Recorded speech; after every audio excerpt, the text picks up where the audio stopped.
જુલાઈ મહિનાની શરૂઆત સાથે જ ગુજરાતમાં મેઘરાજાએ ધમાકેદાર એન્ટ્રી કરી છે।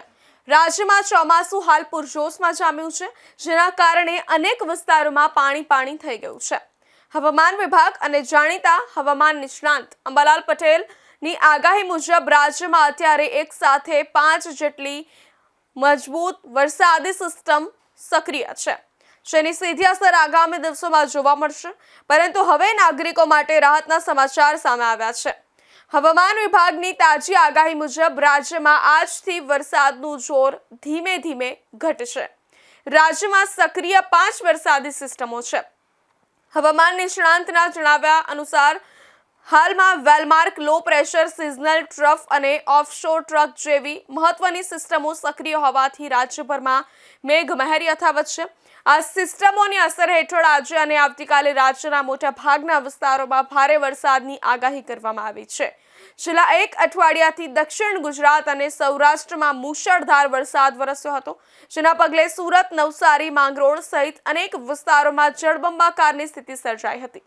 આજે નવસારી, તાપી અને વલસાડ સહિતના જિલ્લામાં ભારે વરસાદની આગાહી કરી છે।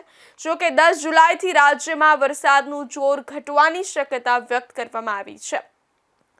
9 જુલાઈના રોજ ક્યાં થઈ શકે છે ભારે વરસાદ, એટલે કે આજે 9 જુલાઈ 2026ના રોજ નવસારી, તાપી, ડાંગ, વલસાડ જિલ્લામાં ભારે વરસાદની શક્યતા છે।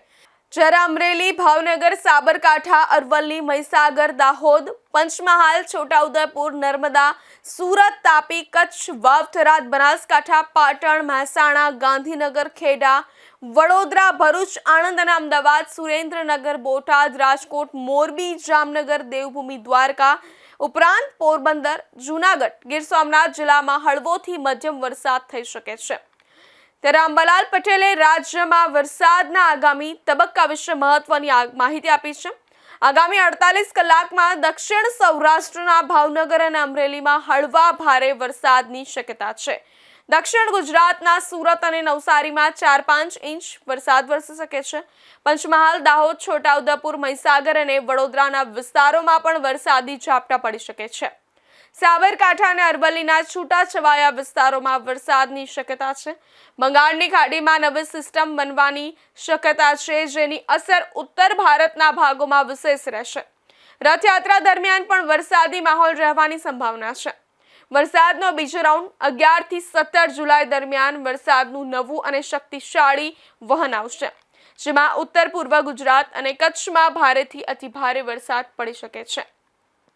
હવામાન વિભાગનું રેડ એલર્ટ અને જિલ્લાભરમાં આગાહી।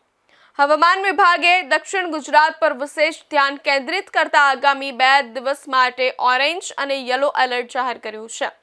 નવસારી, વલસાડ, સુરત અને ડાંગમાં ભારેથી અતિભારે વરસાદની ચેતવણી આપવામાં આવી છે। દમણ અને દાદરા નગર હવેલીમાં પણ ભારે વરસાદનું અનુમાન છે। રાજકોટ, ભાવનગર, અમરેલી, જૂનાગઢ, મોરબી અને દેવભૂમિ દ્વારકા જિલ્લામાં મધ્યમ વરસાદી ઝાપટા પડવાની શક્યતા છે। બનાસકાંઠા અને સાબરકાંઠામાં પણ વરસાદનું જોર યથાવત રહેશે। હવામાન વિભાગના મતે 2 દિવસ બાદ વરસાદનું જોર કંઈક અંશે ઘટશે, પરંતુ 11 જુલાઈથી શરૂ થનારા બીજા વરસાદી રાઉન્ડમાં ખાસ કરીને બનાસકાંઠા, સાબરકાંઠા, અરવલ્લી અને કચ્છના વિસ્તારોમાં મેઘરાજા ધબધબાટી બોલાવશે। ખેડૂતો અને નાગરિકોને હવામાન વિભાગની ચેતવણીઓને અનુસરવા અને સાવચેત રહેવા વિનંતી છે। આગામી 5 દિવસ દરમિયાન એટલે કે 12 જુલાઈ 2026 સુધી ઝંખો, માંડવી, કચ્છ, મુન્દ્રા, ન્યૂ કંડલા, નવલખી, સલાયા, ઓખા, બેડી, સિક્કા, જામનગર, પોરબંદર, મૂળ દ્વારકા, વેરાવળ, દીવ, જાફરાબાદ અને પીપાવાવ, પોર્ટ વિક્ટર, ભાવનગર, અલંગ, ભરૂચ, દહેજ, મગદલા સહિતના દરિયાકાંઠાના વિસ્તારોમાં દક્ષિણ પશ્ચિમથી પશ્ચિમ દેશોમાં 40 થી 50 અને 60 કિલોમીટર પ્રતિ કલાકની ઝડપે પવન ફૂંકાઈ શકે છે। મધ્ય અને ઉત્તર અરબી સમુદ્ર તેમજ સોમાલિયા અને ઓમાનના દરિયાકાંઠે 45 થી 65 કિલોમીટરની ઝડપે પવન ફૂંકાવાની શક્યતા છે। કોકણ, ગોવા, કર્ણાટક, કેરળ, લક્ષદ્વીપ અને માલદીવના દરિયાકાંઠે પણ ભારે પવન ફૂંકાઈ શકે છે। આ ઉપરાંત અમરેલી, દેવભૂમિ, દ્વારકા, ગીર સોમનાથ, જૂનાગઢ, કચ્છ અને પોરબંદરના દરિયાકાંઠાના વિસ્તારોમાં ઊંચા મોજા ઉછળવાની શક્યતા છે। હવામાન વિભાગે માછીમારોને દરિયો ન ખેડવા ચેતવણી આપી છે।